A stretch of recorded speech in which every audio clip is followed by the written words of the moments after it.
দুটি ট্রেন আছে, দুটো লাইনে মুখোমুখি আসছে। প্রশ্ন হচ্ছে দুজন দুজনকে ক্রস করতে, অতিক্রম করতে কত সময় লাগাবে। একটা দৈর্ঘ্য বলেছে 600 মিটার, আর একটা দৈর্ঘ্য হচ্ছে 400 মিটার। দুজনার বেগও দিয়ে দিয়েছে। দুজন দুজনকে অতিক্রম করছে মানে দুটো ট্রেন নিজেদের দৈর্ঘ্য অতিক্রম করতে যে সময় লাগাবে সেটাই আমাদের উত্তর। বেগের ক্ষেত্রে রিলেটিভ স্পিড বা আপেক্ষিক বেগটা কি হবে, দুটো বেগকে আমরা কি করে দেবো, যোগ করে দেবো। সময়ের ফর্মুলা কি, দূরত্ব বাই বেগ, তাই না? এখানে মোট দূরত্ব কতটুকু অতিক্রম করবে, দুটো ট্রেনের যা দৈর্ঘ্য সেই দুটো যোগ করলেই পাওয়া যাবে। তাহলে 600 প্লাস 400 কত হবে, 1000।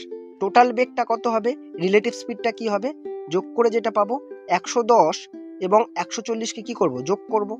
তাহলে উপরে কত হলো 1000, নিচে কত হলো 250।